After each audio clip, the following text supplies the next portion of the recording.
The boy's fingers were the color of ash. Not pale. Not cold pink the way fingers get when you forget gloves on a January morning. The kind of gray that doesn't come back easy. Corvin Maddox dropped to his knees in the snow without thinking. His maintenance cart hit the frozen path behind him and spun sideways. Tools scattered. He didn't look back.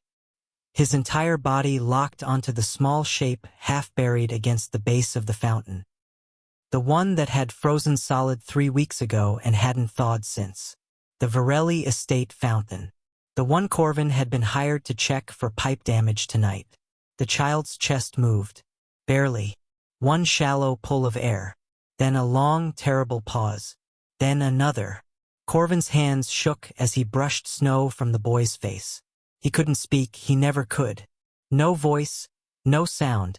Just the rush of his own breath fogging white in the dark. He pressed 2 fingers to the child's neck. Pulse. Faint. Terrifyingly slow. Wind screamed across the open grounds.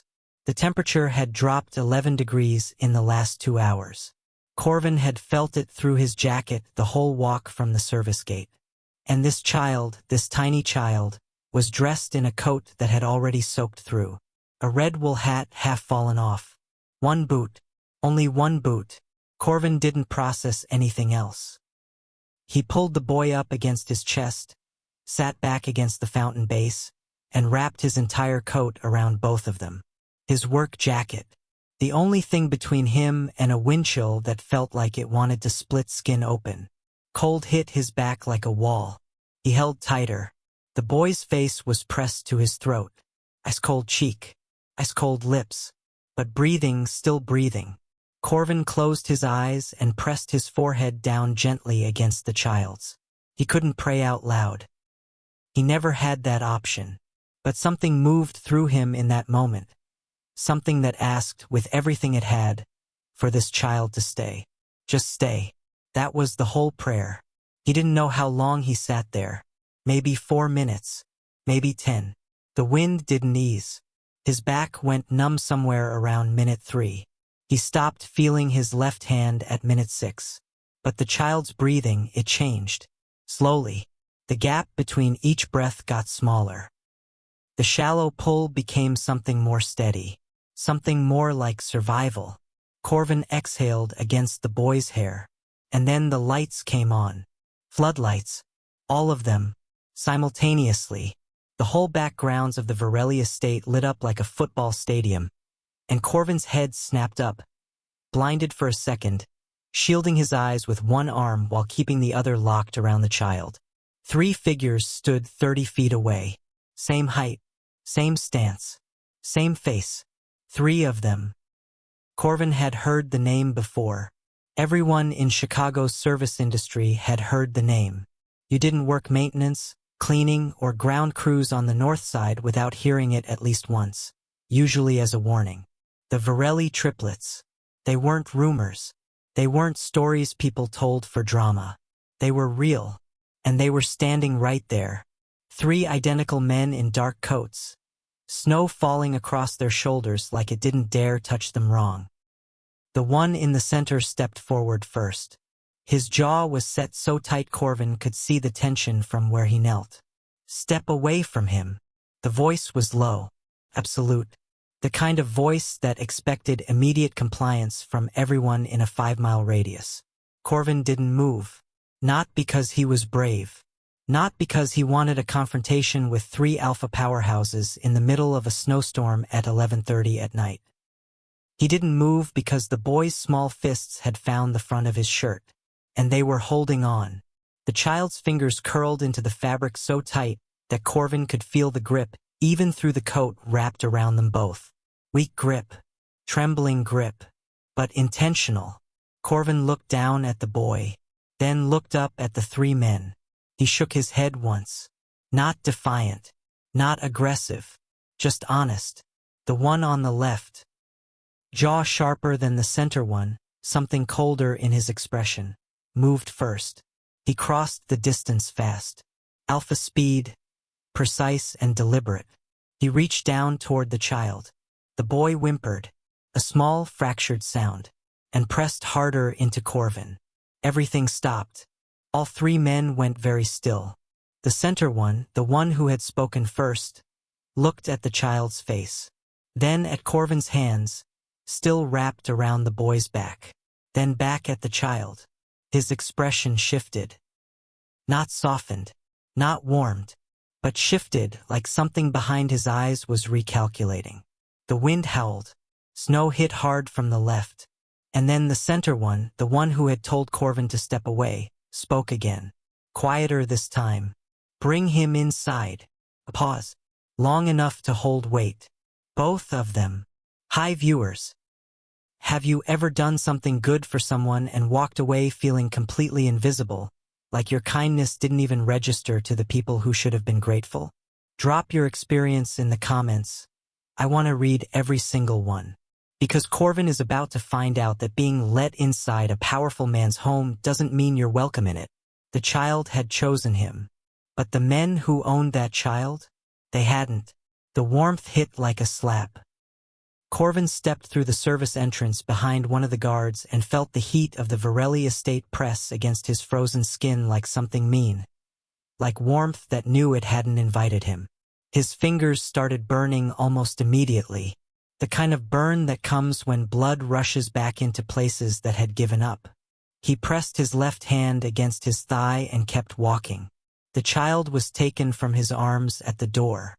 No warning. No, we have him, thank you.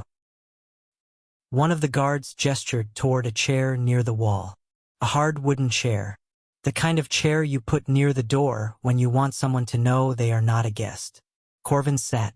He pressed both hands between his knees and stared at the floor. His jacket was soaked through.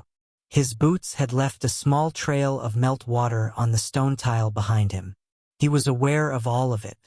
He was aware of how much space he was taking up in a house that had not planned for him. Time passed. He wasn't sure how much. 40 minutes. Maybe more. He could hear movement deeper in the house. Voices, low, professional, medical terminology he couldn't fully make out. Equipment sounds. Something beeping steadily, which he decided was a good sign. Nobody came to update him. Nobody looked at him. Staff moved through the entry hall twice. Both times, they adjusted their path to avoid getting too close to the chair where he sat. Not rudely. Not dramatically. Just the small, unconscious rerouting that happens when a person has been socially designated as background. He knew that feeling. He'd been practicing it his whole life. Eventually, footsteps came that were different. Purposeful. Even. One of the triplets. The one on the left, the colder one. He walked into the entry hall with his phone in one hand and barely looked up. The air is stable. He said it the way someone reads a status update. Clinical. Efficient. His eyes flicked to Corvin once. A brief scan, the kind you give furniture you're deciding whether to keep or replace. You acted quickly. That was useful.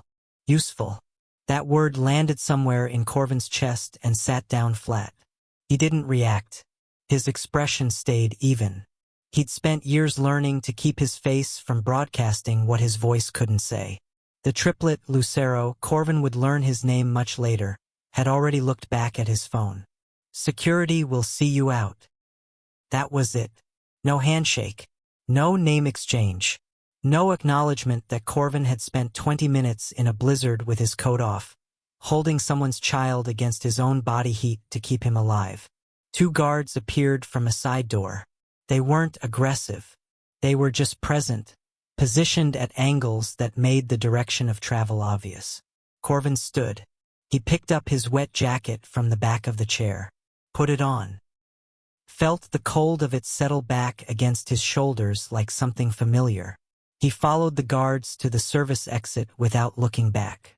The door closed behind him, and the night was exactly as cold as he'd left it. He walked to the bus stop 3 blocks east, sat on the bench with his hands in his pockets.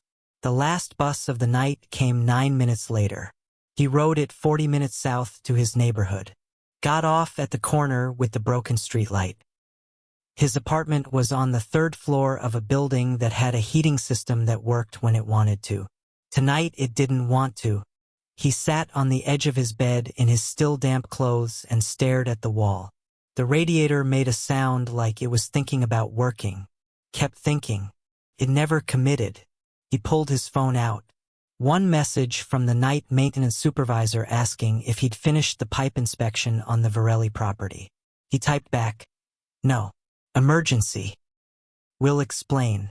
He put the phone on the floor and sat there in the cold, in the quiet, in the particular kind of stillness that comes after you do something that cost you everything and meant nothing to anyone watching. Sometimes the worst injustice isn't loud. It doesn't come with a speech or a courtroom or an enemy you can point to. It comes in the form of a hard chair near a door. And a single word. Useful. 2 days passed. Corvin picked up a shift at a different property. Fixed a broken boiler in a condo building on the west side. Ate a sandwich for dinner. Slept badly. The apartment got colder on the second night. A pipe somewhere in the building was struggling, and the whole floor paid for it. He was wrapping a second blanket around himself on the evening of day 2 when his phone lit up. Unknown number. He answered by habit. Maintenance calls came from unknown numbers all the time. A voice. Measured. Not warm. Be outside in 10 minutes. A car is coming. The call ended. He looked at his phone. Then at the window. A black car was already turning onto his street. Corvin stood up slowly. He didn't know what was coming. He wasn't sure it was safe. He stood at his window for a long moment, watching the car idle at the curb. Then he put on his shoes. He walked down 3 flights, pushed through the front door into the cold. The car window didn't come down. The back door simply opened. He hesitated on the sidewalk. And then, before he'd even fully decided, the decision was made for him. Because from somewhere inside the car came a sound. A small voice. One broken, desperate syllable. The air. Corvin moved. He crossed the sidewalk in 4 steps, pulled the door open wider, and the boy launched himself out of the seat like he'd been holding position for 2 days waiting for this exact moment. Small arms locked around Corvin's neck. Legs wrapped around his waist. Face buried in his shoulder. Holding on with everything he had. Corvin stood on the sidewalk in the winter dark, holding a child who had run past 3 Alpha guards to get to him. And somewhere in the car, 3 sets of identical eyes watched, and said nothing. The doctors used words like acute stress response and selective withdrawal. Corvin sat in a chair at the edge of the medical suite on the 2nd floor of the Varelli estate and listened to a doctor with silver-framed glasses explain the heir's condition to the 3 men who stood in a row like they'd been cut from the same pattern. He hadn't been invited to sit in on the briefing. He was just there because the boy wouldn't release his sleeve. The heir, whose name Corvin had gathered from overheard conversation, was Xavion. Sat pressed against Corvin's side in the chair, one small fist locked into the fabric of Corvin's shirt. He had eaten half a bowl of oatmeal that morning, the first food he had taken in over 48 hours. He had eaten it only because Corvin had been sitting beside him at the time. The doctor adjusted his glasses. The child's body processed a significant trauma event. The selective behavior, the attachment response to a specific individual, is not unusual in these cases. The nervous system anchors to whatever presence it associates with safety at the critical moment. Darian, the one in the center, the one who had said both of them, clasped his hands behind his back. How long does this last? It varies. Weeks, sometimes months. The doctor paused. Forcing separation at this stage would likely deepen the response. The recommended approach is to allow the attachment to function naturally while gradually reintegrating familiar bonds. Caius, the one on the left, the coldest one, looked at Corvin for the first time since he'd been brought back to the estate. The look wasn't hostile. It was assessing, the way a man looks at a variable he hasn't accounted for. After the doctor left, the 3 of them stayed standing. Nobody spoke for a moment. Xavion had drifted into a half-sleep against Corvin's arm. Not fully out, just hovering at that edge where a child lets themselves rest when they finally feel safe enough to. Lucero was the one who spoke first. "We have a proposal." Corvin looked up. "Live-in arrangement. Caregiver role. You would have your own room, meals, access to the medical team on staff." Lucero spoke with the precision of someone who had drafted this offer on paper before saying it aloud. Compensation would be substantial, well above market rate for this type of position. He pulled a folded document from his jacket pocket and held it out. Corvin didn't take it immediately. He looked at it, then at the three men, then at Xavion asleep against his arm. Lucero set the document on the side table. "You would not be required to manage any household affairs beyond the child's care. Your schedule would be your own outside of his needs." A slight pause. "You're stabilizing him. We need that to continue." Stabilizing him. Not "you helped him." Not "we're grateful." You're stabilizing him. Something in Corvin's expression shifted. Just slightly. The way a door moves in a draft. Not opening, not closing. Just registering that outside air exists. He looked at the contract on the side table. He thought about his apartment. The third floor. The radiator that kept thinking without committing. The boiler shift he'd picked up to cover a week's worth of groceries. The sandwich he'd eaten standing over his kitchen sink because he'd forgotten to buy something to sit with. He thought about the black car pulling up to his curb. The way Xavion had launched himself across the seat before the door was fully open. He picked up the contract, flipped through it slowly. He couldn't process every clause. It would take time and probably a lawyer he didn't have, but he read enough. The numbers were real. The accommodations were real. The protection clause was real. What wasn't there? "Sorry we erased you at the door. Sorry we put you in a chair like you were part of the furniture. Sorry we sent you home in wet clothes at midnight without even asking your name." None of that was in the contract. He set it back on the table, looked at the three of them, and then Xavion stirred. Just slightly. The boy's head shifted, and he made a small sound. The kind a child makes when sleep is pulling back and something uncertain is moving in underneath it. His grip on Corvin's shirt tightened even in half-sleep. His brow pulled together, and his breath went shallow for just a second. The edges of a dream becoming something less comfortable. Corvin watched it happen. He'd seen that expression before on Xavion's face. In the snow at the fountain, when the cold was winning and the boy's body was shutting down 1 degree at a time. That small, helpless flinch. Like the world was loud even in sleep. He looked at the contract on the table, picked up the pen beside it, signed, set the pen down. Nobody in the room said thank you. Caius gave a short nod and walked out. Lucero collected the document. Darian stood for just a moment longer, looking at Corvin, then at the sleeping child, then back at Corvin before he turned and followed his brothers. Corvin sat in the chair with Xavion pressed against his side and the sound of 3 sets of footsteps receding down a marble hallway. He stared at the ceiling. He'd signed. Not for the room. Not for the money. For the flinch. 3 days into the arrangement, Corvin found a routine. Mornings, Xavion would wake before dawn and come find him.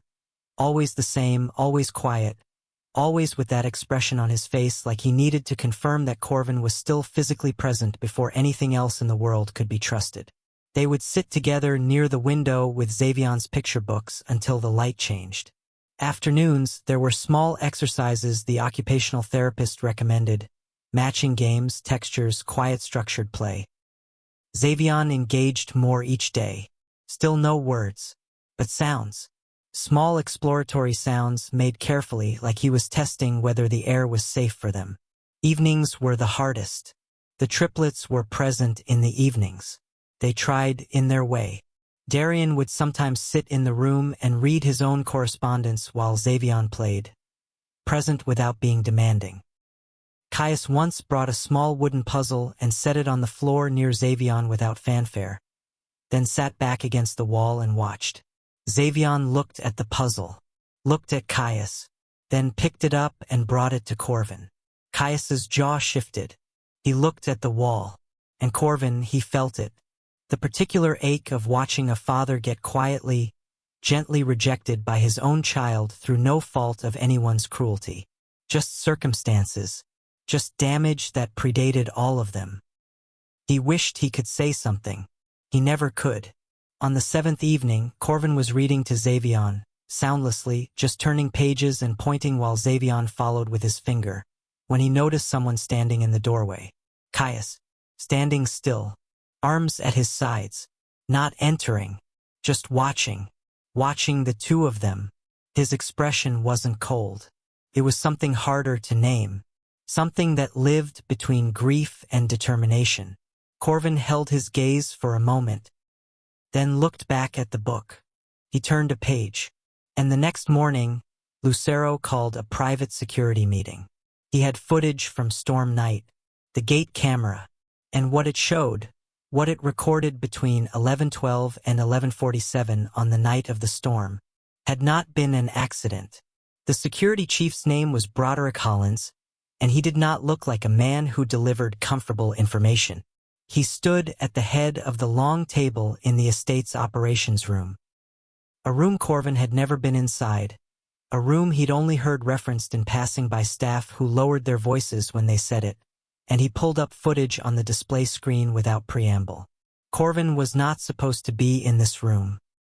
He was here because Xavion had followed him into the hallway when Lucero sent for him, and rather than risk the separation response, a guard had simply expanded the invitation. Nobody addressed it. Nobody commented.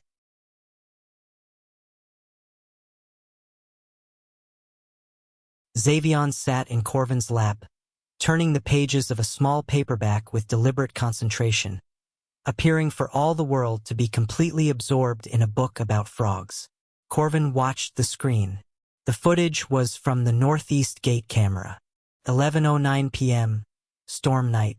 Visibility already bad, the snow horizontal, the image gray and textured with interference. The gate sat at the eastern edge of the grounds, where the estate boundary met the service road. The lock indicator on the gate was visible in the corner of the frame. Green. Should have been red. Broderick touched the screen. Gate was logged as secured at 9:47 p.m.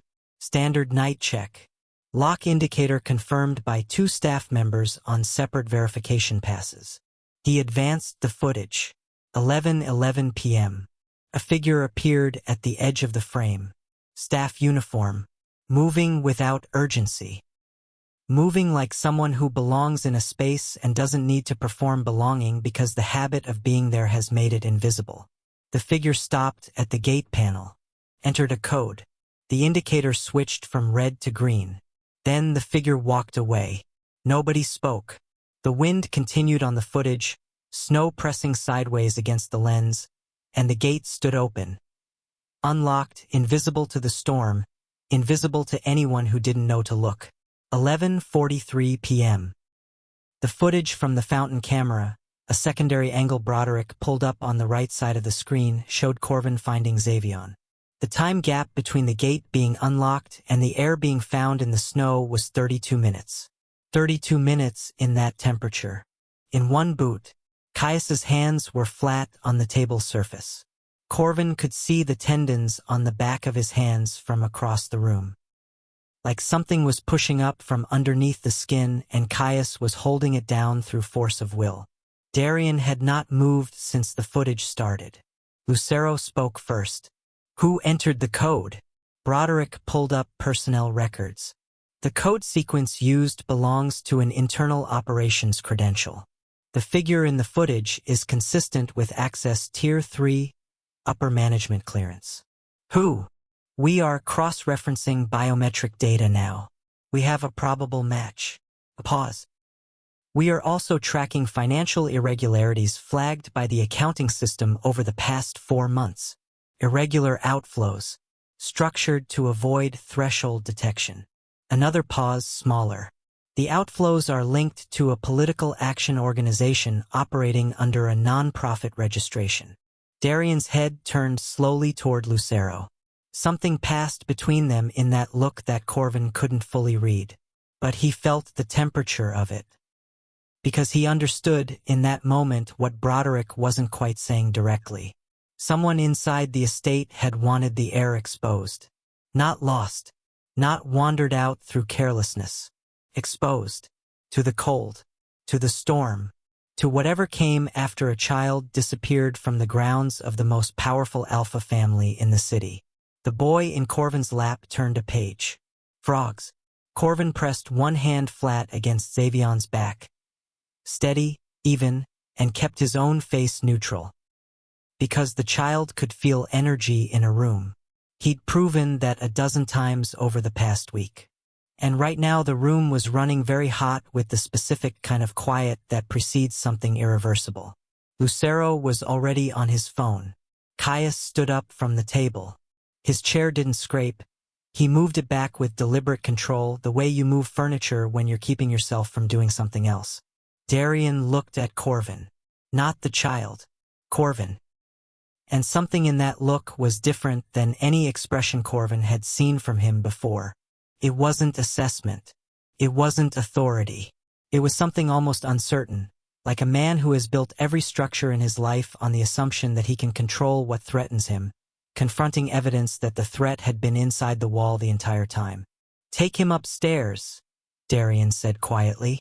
It wasn't a dismissal. Corvin heard the difference. He stood with Xavion, tucked the frog book under one arm, and carried him to the door. A guard held it open. As he stepped through, he heard Broderick's voice behind him. Measured, professional, bracing. "The probable match is confirmed, sir." And then the door closed. Corvin didn't hear the name. He didn't need to. He carried Xavion upstairs to the reading room and sat with him by the window. The afternoon light was going gray. Xavion leaned against his chest and made one of his small exploratory sounds. A soft vowel searching the air. Corvin pressed his chin to the top of the boy's head and thought about 32 minutes. 32 minutes in a storm. One boot. His arms tightened without him deciding to.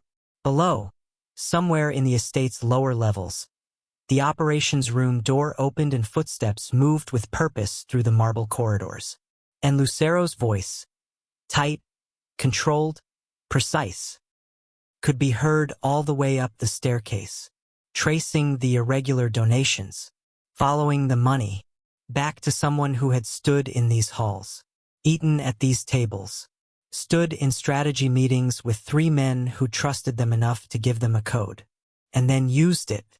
His name was Prescott Duval, and he had worked internal operations for the Varelli organization for 11 years.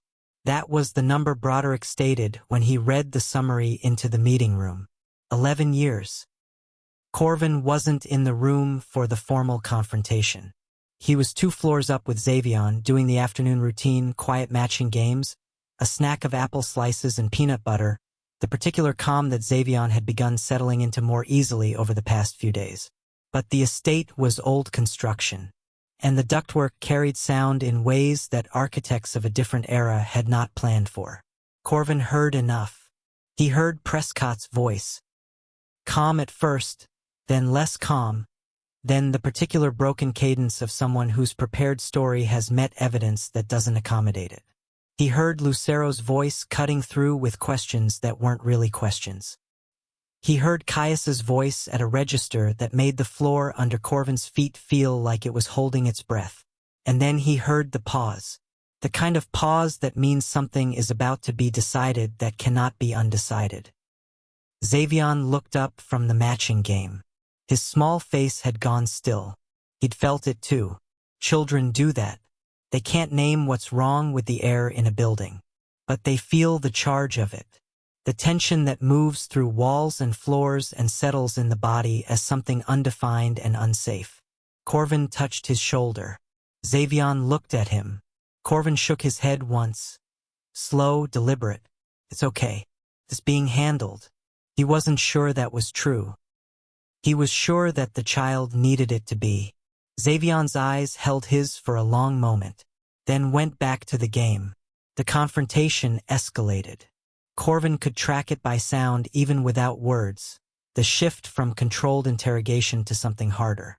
And then Caius's voice landed on a single phrase that came through the ductwork with startling clarity.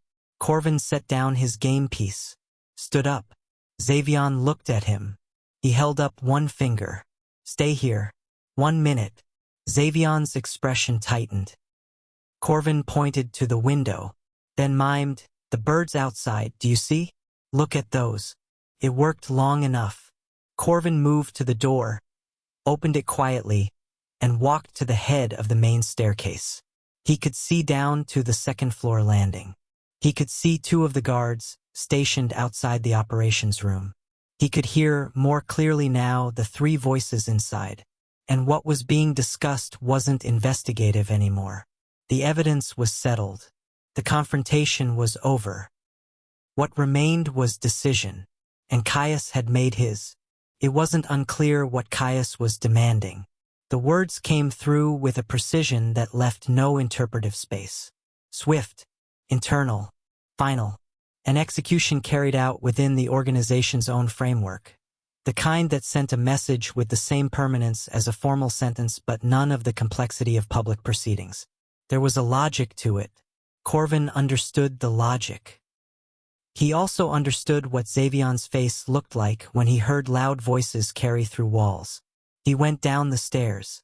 The guards at the door straightened when they saw him coming. He didn't slow. One of them stepped sideways, just enough to suggest stopping. Corvin made eye contact, held it and kept walking. There's a particular kind of steadiness, not aggression, not confrontation, just absolute directional commitment, that causes trained security to reassess in real time whether intervention is actually their call. The guard stepped aside. Corvin opened the door. The room went silent. All 3 triplets. Broderick at the far end with a tablet. Prescott Duval seated in a chair in the center of the room. Older than Corvin had expected, expensive watch, expression that had moved past fear into something hollow. The room had the dense, pressurized feeling of a space where words had been accumulating without anywhere to go. Caius turned to look at him. The look said, "This is not your space." Corvin crossed to the side table where someone had left a notepad and pen. He picked both up, wrote 4 words, tore the page off. Walked to the center of the room, held it out toward Caius. Caius looked down at the paper. Your son is watching. The room didn't move. Prescott made a small sound. Involuntary, the kind that comes out when something has shifted and the body registers it before the mind does. Caius stared at the paper. His jaw worked. Corvin stood in the space between Caius and Prescott and let the silence do what his voice never could. Darian spoke first, low and even. Leave us a moment. It took Corvin a second to realize he was talking to Broderick and the guards, not to Corvin himself. The room cleared to 3, and Prescott, Darian walked to the window, stood there with his hands clasped behind his back. If we do what Caius wants, he said, not to Caius, not to Corvin, just to the air. Xavion grows up in a house where his father solved a problem with execution. That's what he learns power means. Lucero hadn't spoken since Corvin entered. He was looking at the paper in Caius's hand. Caius set it on the table, didn't pick it back up. His hands were still. What do you want instead? He said. And it wasn't a question directed at Corvin. It was a question directed inward, at something that was having trouble answering. Vengeance teaches children fear. Restraint teaches them power. Corvin didn't write that down. He had no way to know if anyone in this room would receive it. But he thought it clearly in the silence with everything he had. Darian turned from the window. Strip everything. His voice was final, measured. Accounts, influence, contracts, the political connections he built on our backing. Every one of them dismantled. He leaves the country within 72 hours. A pause. And he knows. He knows what we held back. And why. Caius's hands opened on the table, closed again. Then he nodded. Once. It wasn't peace. It wasn't forgiveness. It was the choice of men who had decided, in this single moment, to be fathers first and something else second. Prescott was removed from the room. The three men stood in the aftermath. Corvin turned to leave. "Wait!" Darian's voice. Corvin stopped. He heard footsteps crossing the room. Heard Darian stop somewhere close behind him. Then, quietly, like a question he hadn't planned on asking, "Do you think we are good fathers?" Corvin didn't turn around. He stood still in the doorway. And he didn't write anything. He didn't have an answer that fit on a notepad. Not yet. He walked back upstairs. Back to the reading room. Back to Xavion, who was still at the window, pressed against the glass, watching the birds in the yard with the specific concentration of a child who has been given one task and committed to it entirely. He turned when Corvin came in, and the tight, waiting expression on his face, the one that had been there since Corvin stood up and said 1 minute, smoothed out. Just like that, like the air in the building had changed. Because for Xavion, the one variable that determined whether a room was safe had just walked back in through the door. Corvin sat down beside him, picked up the game piece he'd left on the floor, and somewhere below them, three men stood in an empty operations room with a torn notepad page on the table between them. For words. No signature. No voice. Just the weight of what someone chose not to say and chose instead to prevent. Lucero's hand moved wrong. That was the first thing Corvin noticed. The sign was for safe. A specific gesture the occupational therapist had demonstrated 2 days ago during Xavion's afternoon session. Both hands open, right crossing over left. A motion that meant everything is okay in the language Xavion had begun responding to. Lucero made it with his right hand only. Half the gesture. But he made it. That mattered. Xavion was on the floor with his puzzle pieces, and Lucero stood 6 feet away in the doorway of the playroom. Phone in his other hand, clearly midway through something he'd stepped away from to come here. He looked at Xavion, made the half sign, waited. Xavion looked up, looked at the hand. His expression didn't open fully, but something in it registered. A small acknowledgement, like a door that hasn't decided to swing wide yet but has stopped being locked. He went back to his puzzle. Lucero left. Corvin sat across the room and watched all of it. He didn't react visibly. He turned a page in the book he was holding. He'd been on the same page for 12 minutes, but that wasn't the point. The point was to be furniture. Present, steady, existing without demand. Xavion needed someone to be unmovable background while the world around him attempted small adjustments. The adjustments were happening. Slowly, imperfectly, but they were happening. 3 days after the Prescott situation was resolved, after the dismantling began, the accounts frozen, the political connections publicly severed, the estate had a different quality to it. Something that had been pulling tight in the walls for a long time had released. Not fully, not cleanly, but enough that the staff moved a little differently in hallways and voices in meetings dropped to discussion rather than declaration. Darian had begun asking questions. Not rhetorical ones. Not the kind powerful men ask to confirm what they've already decided. Actual questions directed at the occupational therapist, at the house physician, at the staff who managed Xavion's daily routine. What does he respond to best? What makes his shoulders go up? What time of day is his nervous system most settled? He was learning. It was awkward. It was real. Caius had lowered his voice. That was harder to accomplish than it sounded, because Caius's voice was not naturally quiet, and the effort to manage it was visible in his jaw and his neck every time he entered a room where Xavion was present. But he did it, deliberately, every time. He would pause at the doorway, and Corvin had watched this, had noticed the specific half-second pause before entry. Recalibrate and walk in softer. Xavion hadn't run from him yet. That was progress. But Corvin kept his own walls up. He was aware of this. Consciously aware, the way you're aware of a splinter you can feel but haven't located yet. He was warm with Xavion. He was functional with the staff. He was professional with the triplets. He was not close. He was careful about that. Because the contract had a duration. and nothing in any conversation had suggested the duration would change. And Corvin had learned, slowly, across years of Omega existence in spaces that welcomed his labor and not his presence, that the worst thing you could do was let yourself belong somewhere that hadn't actually invited you to stay. He kept the wall. He was very good at it.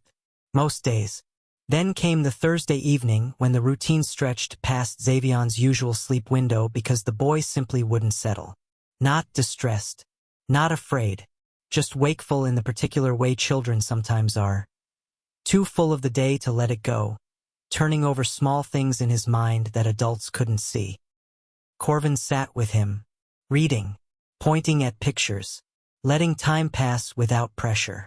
Somewhere around 9:30, Xavion had his head on Corvin's shoulder and his breathing had gone slow, and Corvin thought maybe now, maybe this was it, and then Xavion lifted his head, turned his face toward Corvin's neck, and made a sound. Not a random sound, not one of his exploratory vowels. A specific sound, soft, 2 syllables, something close to a name. Not father. Not any of the words the therapist had been gently working toward. Something shaped like Corvin. Shortened, softened, made small enough for a tired child to manage. But unmistakably directed at him. Corvin went very still. Xavion settled back against his shoulder and closed his eyes. And Corvin sat in the low light of the nursery with a child asleep on him who had just spoken his first word in weeks. And it wasn't the word anyone in this house had been hoping for. The fever came back at 2:17 in the morning. Corvin felt it before the monitor alarmed. He'd been asleep in the chair beside Xavion's bed. Not a practice he'd planned on maintaining past the first week. But Xavion slept better with him close, and so the chair had become a nightly fixture.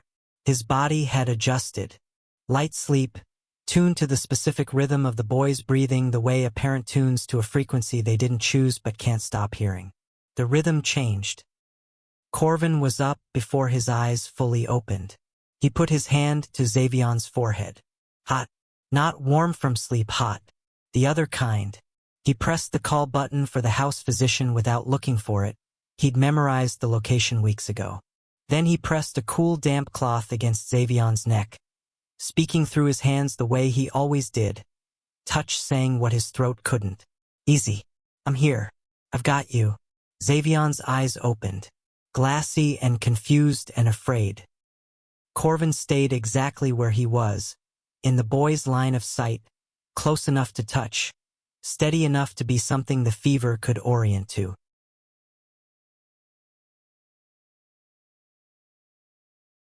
The house physician arrived in 4 minutes.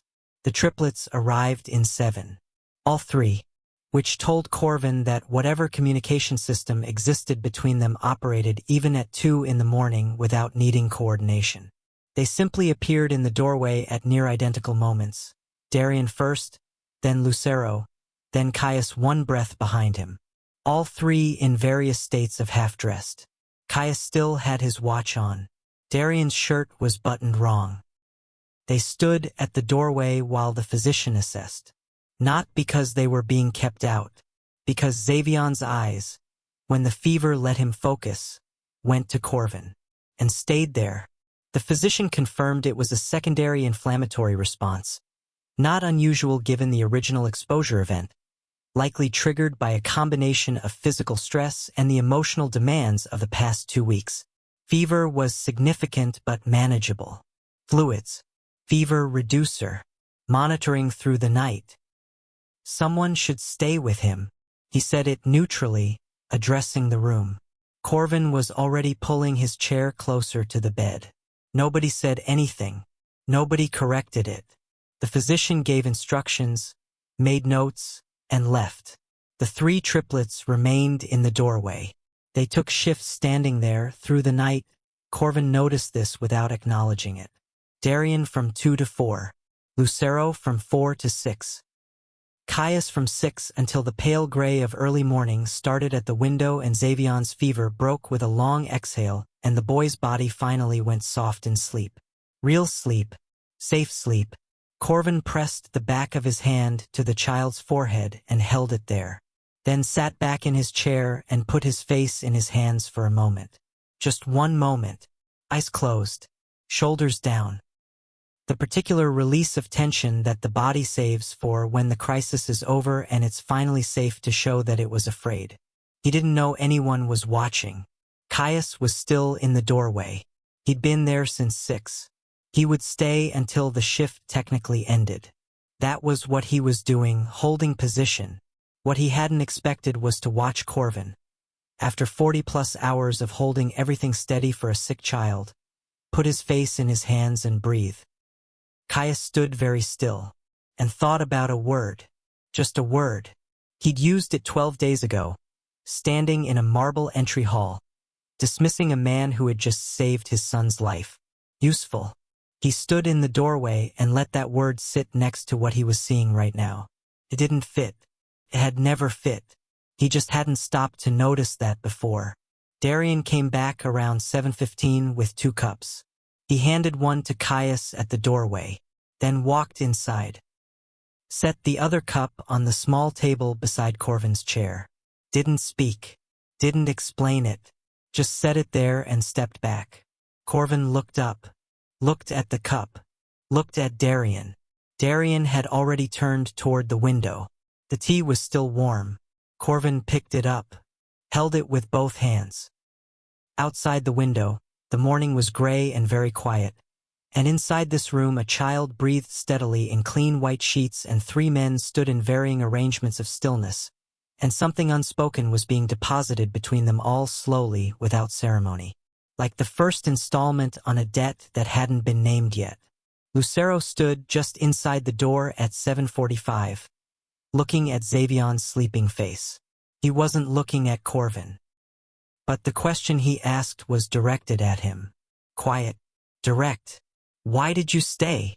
The room held it. Corvin didn't reach for the notepad immediately. He sat with the question for a moment. Drank from the cup. Let the question exist in the space where his voice should have been. Then he set the cup down. Reached for the notepad on the side table. Wrote 4 words. Tore the page. Held it out toward Lucero without standing up. Lucero crossed the room. Took it. Read it. His expression didn't change on the surface. But something behind his eyes moved. He folded the paper once. Carefully. Held it. The note said, because someone should. The restructuring didn't look like redemption. It looked like paperwork. 12-hour days of paperwork, contract reviews, legal consultations, and department-wide meetings where the word accountability got used so many times it started losing its shape. Corvin saw it from the edges. The estate's rhythms shifted. Staff was in and out at unusual hours. Voices moved through the administrative wing with a focused urgency that was different from the controlled authority he'd grown used to hearing. The triplets were changing something. From the inside, Lucero dissolved 3 supplier contracts that Corvin overheard 2 staff members refer to as the ones everyone knew about but nobody touched. Fear-based leverage arrangements. The kind that stay in place not because they're working but because dismantling them requires admitting they existed. Lucero dismantled them. Darian restructured the internal hierarchy. Fewer unchecked authority positions. More lateral reporting. Oversight that didn't depend on personal loyalty to one of 3 men who looked identical and spoke with a finality that most people didn't feel equipped to question. The staff responded to this with a mixture of relief and wariness.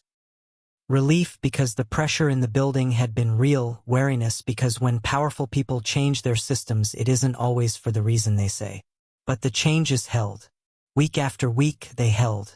Caius exited 2 holding arrangements that Broderick described carefully as operating in a gray area that had widened.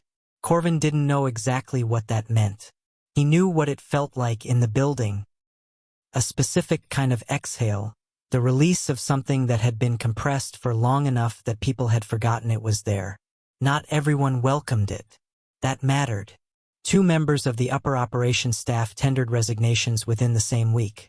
Not dramatically, not with confrontation, but with the particular efficiency of people who had found the previous arrangement more personally profitable and were making the practical calculation that the new arrangement wouldn't be. They left. The building adjusted around the space they'd occupied.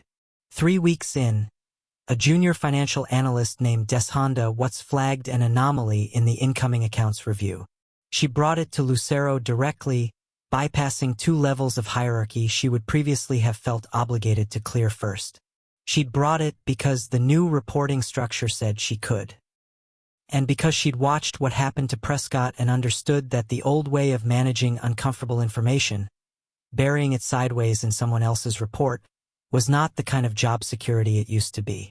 Lucero reviewed her flag, confirmed the anomaly, acted on it within 48 hours, and told her, in front of the operations team directly, that she'd done the right thing.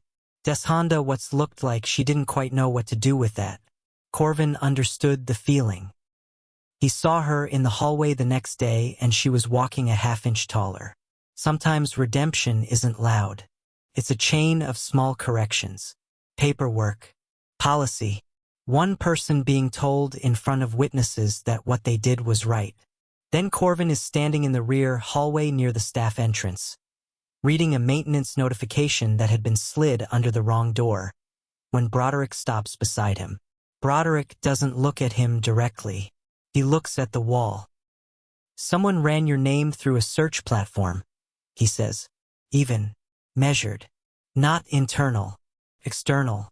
The query matched a surveillance profile pattern we've seen from a rival interest group twice in the last 18 months. He pauses. "It's been flagged and it's being managed." He walks away. Corvin stands in the hallway with the maintenance notification in his hand and the information settling into his chest with the specific weight of something he doesn't know how to calculate yet. Someone outside this estate was paying attention to who was inside it, and who was close to the heir. He folded the notification, put it in his back pocket, walked back to the main wing. That evening, Darian found him in the reading room after Xavier was asleep. He didn't sit.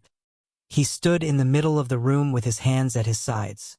Not the clasped behind the back posture of authority, just a man standing in a room with something he wanted to say that didn't have a clean shape yet. "The changes we're making." He started there, paused, started again. "They don't undo anything. I know that." He looked at the window. "But they're not performance either. I want you to know that. I don't need you to believe it right now." He let that sit. Then, quietly, with the specific directness of someone who has thought very carefully about phrasing. "If you leave when the contract ends, everything we've changed stays changed. That isn't the argument. The argument is..." He stopped. Looked at Corvin. "The argument is that it changes faster. It holds better. When you're here." Corvin didn't look away. He also didn't nod. He sat with it, because that was the most honest thing any of them had said to him that wasn't 4 words on a torn notepad. And it deserved more than a quick answer. Darian left without one. Corvin had been packing for 11 minutes when the door opened. Not knocked. Opened.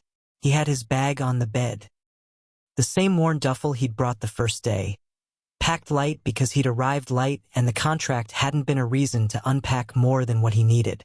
3 weeks left on the agreed term had become 2 weeks, then 1, and now the calendar had moved to the morning of the final day and Corvin had risen early to have it done before Xavier woke up. That had been the plan. Xavier was awake. He stood in the doorway in his sleep shirt, bare feet on the cold floor, hair pressed sideways from the pillow. He looked at the bag on the bed. His face changed. Not the way faces change when a child is startled or confused. The way they change when something confirms a fear they've been carrying quietly for weeks and didn't know how to ask about. Corvin turned from the bag, crouched down, held out his hands. Xavier didn't come to them. He stayed in the doorway, his chin pulled down. His shoulders came up, and the sound that came out of him, small, fractured, working through a throat that still wasn't used to making sounds on purpose, wasn't a word. It was just sound. The particular sound of a child whose body is saying no when it doesn't have the vocabulary to build an argument. Corvin moved to him, sat down on the floor in the doorway. Xavion came apart slowly, the way children do when they've been holding something together out of sheer will, and the holding has finally cost too much. He climbed into Corvin's lap and pressed his face into his chest, and his small hands fisted into the fabric of his shirt, and his breathing went ragged and uneven, and the sounds he was making were the most sustained vocal effort Corvin had heard from him in 10 weeks. Not words, but something that was working its way toward them. Corvin sat on the floor and held him and pressed his chin to the top of his head and stayed. Just stayed. He heard footsteps in the hallway, then stopping, then nothing. Caius was the one who had come. Corvin didn't know how he'd known. Maybe the monitor, maybe Xavion's absence from the nursery, maybe something else entirely. He was standing 4 feet back from the doorway, and he wasn't moving. He wasn't saying anything threatening. He wasn't posturing. He was standing in a hallway holding a cup of morning coffee with both hands, looking at the man on the floor holding his son, and the expression on his face was the most unguarded thing Corvin had seen from him since the first night. He looked desperate.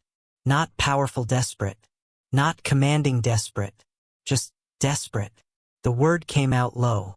Not rehearsed. You matter. Corvin looked up. Caius met his eyes. Not to the contract. Not to the transition.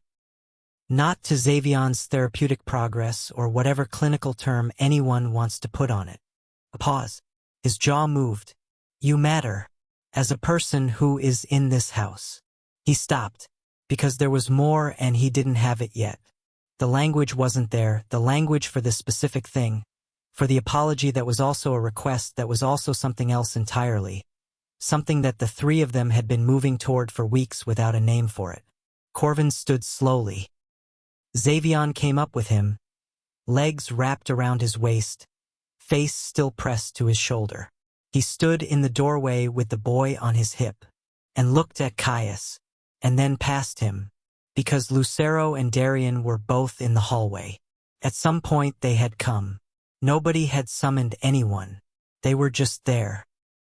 All 3 of them, standing in a row in the morning light of a hallway that was quieter than it used to be and had better reporting structures and 2 fewer fear-based contracts, looking at a man with a duffel bag visible through the doorway behind him and a child who had stopped crying only because he'd run out of breath.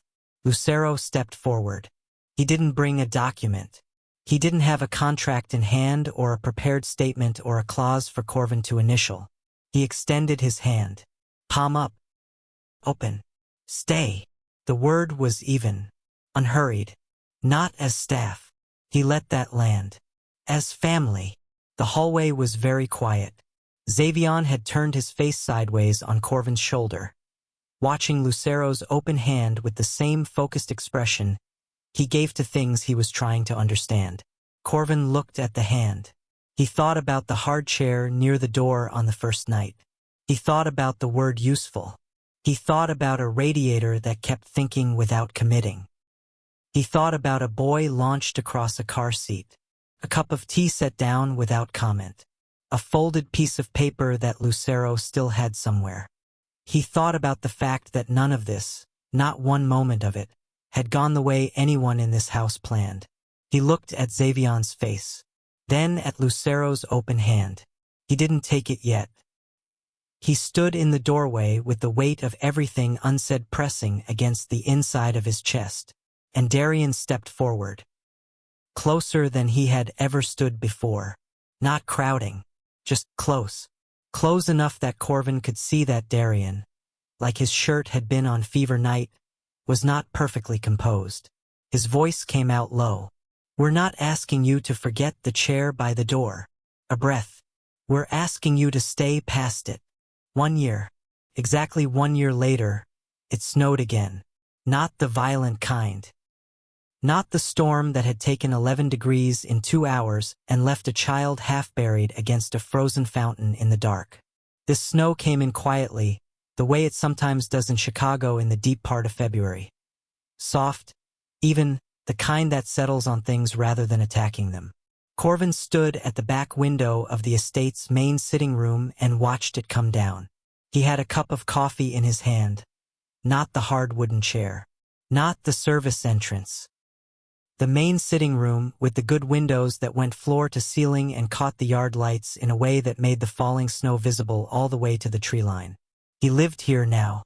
That was still a sentence his mind examined sometimes. He lived here, not as staff, not under contract, not in the particular category of person that gets a room near the service wing and a separate table for meals and an access badge that gets reviewed quarterly. He lived here. Xavion was running through the snow, in the yard, in the boots Lucero had bought 2 sizes too big because the boy grew so fast there was no point in buying his actual size. The boots flopped with every step and Xavion didn't care. He was chasing something. A leaf, maybe, blown sideways by the wind, with his arms out and his face open and his voice going. His voice. That was the thing. It had come back in fragments, the way things do when a nervous system finally decides the air is safe. First sounds, then syllables, then words, small ones, careful ones, tested out the way you test ice before you step on it. But steadier now, more certain. He hadn't stopped. That mattered. Darian stood at the edge of the cleared path, watching Xavion run, wearing a coat that was insufficient for this temperature, because he never dressed appropriately for Chicago winters despite having lived here his entire life. He wasn't shivering. He was just watching the boy with the specific expression of someone who is aware they are in the middle of something they almost lost, and hasn't stopped being aware of it. Caius was somewhere inside. He'd started a cooking project 2 hours ago. Apparently a deliberate choice, something he'd looked up specifically because Xavion had mentioned once, in passing, that he liked the smell of cinnamon. The entire kitchen had been in a careful state of intentional effort since 2 o'clock in the afternoon. The result was somewhere between ambitious and imprecise, and it smelled extraordinary. Caius did not do things halfway. That hadn't changed. But what he applied the force to had. Lucero was at the table behind Corvin, working through end-of-quarter reviews with a patience that was newer than his ambition. He'd hired Deshonda Watts into a senior analyst position 3 months ago. She'd been right about 4 separate anomalies since her promotion. He'd acknowledged each one publicly.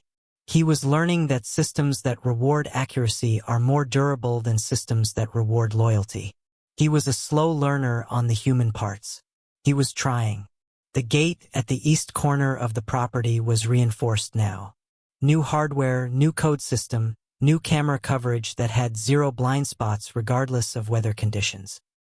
Broderick had overseen the installation personally and had given Corvin a quiet walkthrough of the upgrades without being asked to. The yard was lit. The grounds were staffed after dark. Nothing about the fountain looked like the night it had looked like a year ago. Xavion's laugh carried through the glass. Corvin turned from the window and looked toward the yard. The boy had stopped running and was now standing with both arms held out, face tilted up, catching snowflakes on his tongue with the complete commitment of a child who has decided this is the only thing happening in the world right now. Darian watched him and smiled. Quiet, small. The kind of smile that doesn't perform anything. Corvin looked at that smile for a moment, then back at the snow. The year had not been perfect. This part mattered. There had been arguments. Adjustments that came with friction. There was an evening in June when Caius and Corvin had reached an impasse over something regarding Xavion's school assessment that had lasted 4 days and had no clean resolution. Just a slow mutual recognition that both of them were operating from fear and needed to back up and try again from actual ground. They had.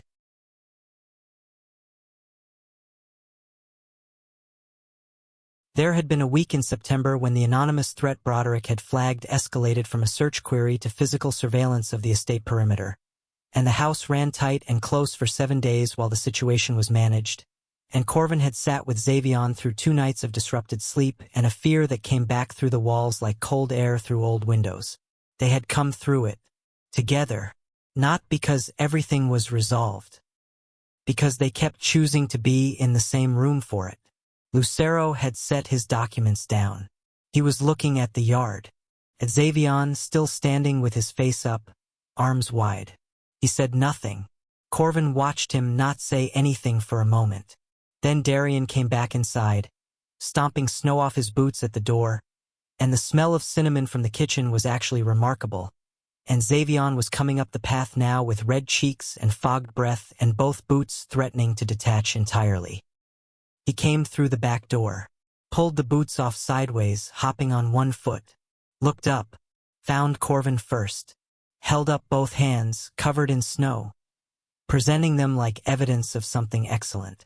Corvin held up both of his in return. Extraordinary, he signed, in the private shorthand they'd built together over 12 months. Absolutely extraordinary. Xavion grinned, the kind of grin that hasn't learned to hold back yet. He went sideways to find Caius and the cinnamon situation with the focus of a child who has his priorities in exact order.